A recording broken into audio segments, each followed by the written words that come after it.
بسم الله الرحمن الرحيم الله ولي الذين آمنوا يخرجهم من الظلمات إلى النور.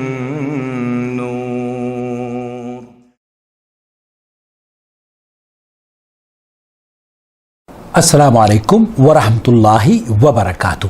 آپ احادیث رسول صلی اللہ علیہ وسلم محمد عاقل جدہ سے سماعت فرما رہے ہیں. حضرت ابو ہریرہ رضی اللہ تعالی عنہ سے روایت ہے کہ ایک آدمی نے کہا، اے اللہ کے رسول صلی اللہ علیہ وسلم، میرے کچھ رشتہ دار ہیں، میں ان سے صلہ رحمی کرتا ہوں، وہ مجھ سے قطع تعلق کرتے ہیں، مجھ سے دور بھاگتے ہیں، مجھے گردانتے نہیں ہیں. میں ان سے اچھا سلوک کرتا ہوں، وہ مجھ سے برا سلوک کرتے ہیں. میں ان سے تحمل اور بردباری سے پیش آتا ہوں، وہ میرے ساتھ نادانی سے پیش آتے ہیں، سختی سے پیش آتے ہیں.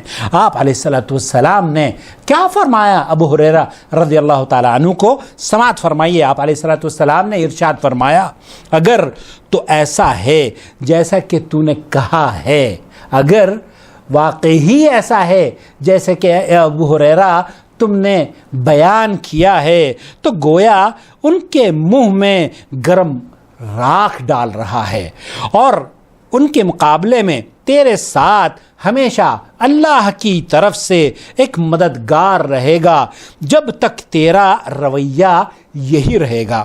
اور سیدنا عبداللہ ابن السلام فرماتے ہیں کہ رسول اکرم صلی اللہ علیہ وسلم نے ارشاد فرمایا، اے لوگو، سلام کو پھیلاؤ اور لوگوں کو کھانا کھلاؤ، رشتہ داریاں تعلق قائم کرو، اور جب لوگ سو رہے ہوں تو تم اٹھ کر نماز قائم کرو، اور نتیجتاً اللہ رب العالمین تمہیں سلامتی اور جنت میں داخل فرمائے گا. اس حدیث کو سنن ترمذی نے نقل کیا ہے، اور جو اس سے پہلے حدیث ہے صلہ رحمی والی، وہ صحیح مسلم حدیث نمبر 2558 پر نقل کی گئی ہے. اللہ رب العالمین ہمیں لوگوں کے ساتھ اچھا معاملہ کرنے والا، صلہ رحمی کرنے والا، گالیاں اگر کوئی دے تو انہیں اچھے انداز میں نصیحت کرنے والا بنائے، ان کی گالیوں کو برداشت کرنے والا بنائے، تاکہ ہم اس حدیث کے مطابق